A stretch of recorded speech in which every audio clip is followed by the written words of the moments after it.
Angelo Bruno stood out among the mob bosses of the mid-20th century because he behaved more like a corporate CEO than a street thug.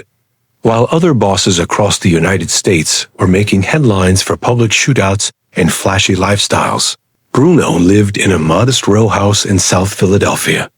He believed that the greatest weapon a man in his position could possess was silence. His philosophy was built on the idea that if the public and the police didn't fear the Mafia, they would be less likely to demand a crackdown.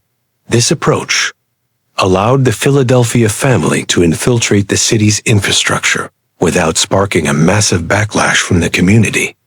The strength of Bruno's leadership lay in his ability to maintain a loyal inner circle for over 2 decades. He surrounded himself with men who shared his vision of stability. His underboss, Philip Chicken Man Testa, and his consigliere, Antonio Taunas Caponegro, were the pillars of his organization. Together, they controlled a vast network that stretched from the Philadelphia waterfront into the garment districts and the construction unions. Bruno's genius was in the tax he placed on all illegal activity in the city. Whether it was a small-time bookie or a large-scale construction firm, everyone paid a piece to the gentle Don in exchange for the order he maintained in the underworld. During the 1960s and 70s, Bruno faced significant pressure from the federal government. He was a frequent target of the FBI, yet he handled his legal battles with the same calmness he used in his business dealings. He spent time in prison for refusing to testify before grand juries, but he never broke the code of omerta. This steadfastness earned him immense respect in Sicily, where he maintained deep ties with the original Cosa Nostra.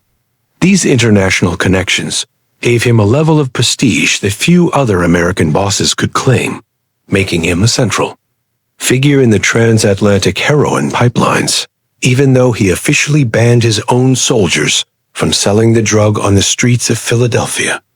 The turning point in Bruno's life came with the legalization of casino gambling in Atlantic City in 1976.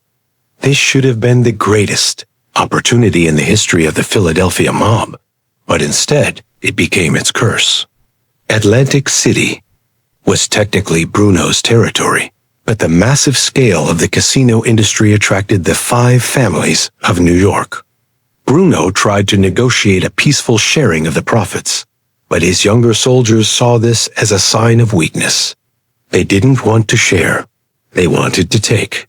The tension grew as Bruno refused to allow his men to use the traditional methods of extortion and violence to seize the new casinos, fearing that the increased federal scrutiny would destroy the family. As the 1970s came to a close, the younger generation of the Philadelphia family, led by the volatile Nicodemo Little Nicky Scarfo, began to communicate secretly with factions in New York. They were frustrated by Bruno's old-fashioned rules and his refusal to get involved in the high-profit margins of the drug trade. They found an ally in Frank the Irishman Sheeran and certain members of the Genovese crime family who were eager to see Bruno removed so they could have easier access to Atlantic City. A conspiracy began to form within Bruno's own kitchen cabinets, fueled by greed and the promise of a more aggressive, violent future for the organization. The most tragic element of Bruno's story was that his death was orchestrated by his longtime friend and consigliere, Tony Caponegro. Caponegro had been misled by the Genovese family in New York, who falsely promised him that if he eliminated Bruno, he would be recognized as the new boss of Philadelphia. Caponegro believed he had the blessing of the Commission, the national ruling body of the mob. In reality, the New York bosses were using Caponegro to do their dirty work, knowing that once Bruno was gone, they could eliminate Caponegro as, well, for violating the rule that a boss cannot be killed without official commission approval. On the night of March 21, 1980, the silence that Angelo Bruno had cherished his entire life was shattered. After returning from a meal at a local Italian restaurant, Bruno was sitting in his car outside his home. He felt safe in his neighborhood, believing that his reputation as a fair and peaceful man protected him. He was 69 years old and was reportedly considering retirement. As he sat in the dark, his driver and associate, John Stanfa, remained in the front seat.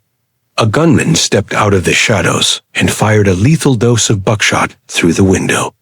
The gentle Doan died instantly, marking the end of the longest period of stability the Philadelphia underworld would ever know. Asterisk, the death of Angelo Bruno did not bring the prosperity his killers had hoped for. Instead, it opened the gates of hell. Within weeks, Tony Caponegro was found dead in New York, his body stuffed in a trunk and covered in money as a sign of his greed and unauthorized betrayal.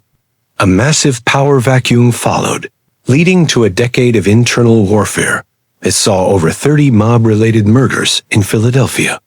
The gentle era was replaced by a reign of terror that eventually led to the imprisonment of almost every high-ranking member of the family, proving that Bruno's peaceful approach had been the only thing keeping the organization alive.